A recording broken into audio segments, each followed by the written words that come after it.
Well, good morning and welcome to day 4 of our Missional Church daily reflections this week. And today we're going to be looking at the apostolic environment, pioneering and sending culture. Ephesians 4:11 to 13 says this: So Christ himself gave the apostles, the prophets, the evangelists, the shepherd and the teacher to equip the people for works of service, so that the body of Christ may be built up until we reach the unity in the faith and in the knowledge of the Son of God, and become mature, attaining to the whole measure of the fullness of Christ. The early church was a movement, not a monument. It spread like wildfire across cities and cultures, driven by leaders who didn't just maintain what existed, but pioneered what didn't. And the apostolic gift isn't about titles. It's about the heart to go, send, start, and stretch. And in Ephesians 4, Paul names the 5 roles given to the church by Christ himself. And among them is the apostle. Those sent to start, to extend, to break new ground. The apostolic leadership isn't about status, but about function. It drives vision, mission, and multiplication. But many churches today operate in a maintenance mode, focused on keeping people happy, managing programs, and avoiding risk. And the result? Stagnation. Safety becomes the priority, and the adventurous kingdom expanding spirit of the early church is lost. The apostolic environments release people to take risks for the gospel, and they send, not just gather.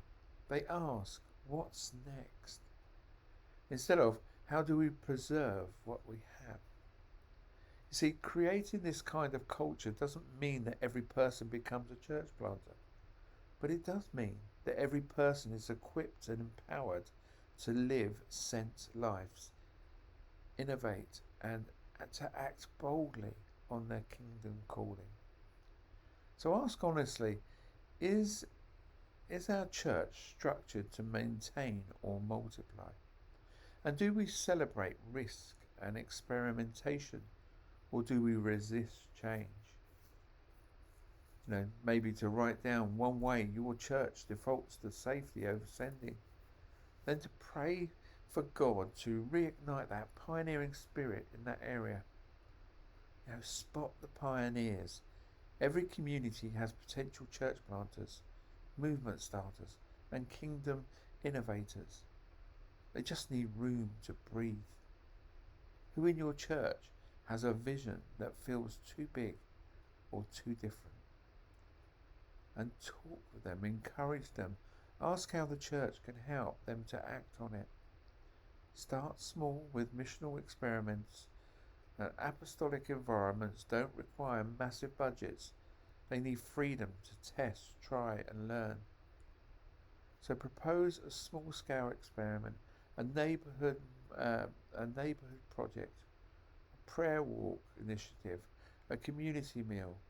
Give it the permission to fail forward. Apostolic churches don't cling to people, they launch them. Jesus didn't keep the 12 in a holy huddle, he sent them. So begin by celebrating sending stories in your church or your community. Highlight people who are starting new things, serving in hard places, or moving out in obedience. Culture shifts when stories shift.